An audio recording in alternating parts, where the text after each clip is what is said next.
Hello everybody, welcome back to the workshop. So this is like a part 2 of my little power hammer build thing.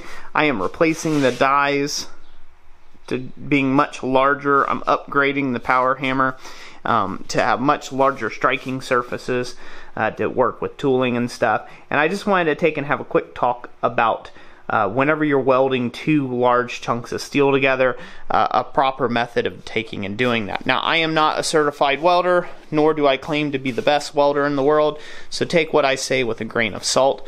This is just a general practice. So, all welds tend to go better with clean material. So you need to make sure that you remove any grease that may be on the material, and you need to have a really nice, clean looking chamfer. No rust, no nothing like that. I've put bevels on this. You put bevels on them to take and create more filler material area. That way you can get a stronger weld bead around pieces that are this thick. So this is going to take probably a triple pass with the welder, a stick welder. 1/8 inch rod, 7018. And I'm using a stick welder for this. Now, one thing I have learned through building things like this is MIG welders. They're nice for smaller or lighter work, but I have always had a problem with MIG welders when it comes to thicker material. So, you know, you may want to think about just getting a good old-fashioned buzz box for something like this, something like a Lincoln welder, Hobart, or there's a bunch of manufacturers of buzz box welders, stick welders these days, but they tend to have a lot higher penetration than, say, a MIG welder. This is just from my own experience, however limited it may be. One of the other things to take in consideration is whenever you're working with big pieces like this, you need to preheat them.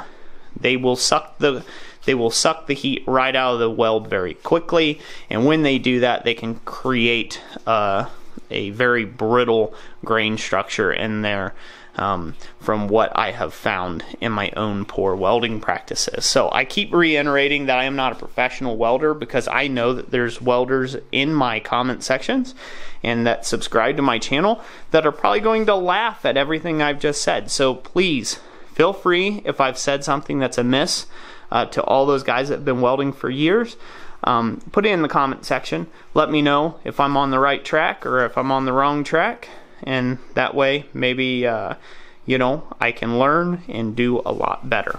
But that's just some real quick thoughts about welding thick materials together, and welding, you know, something like this power hammer.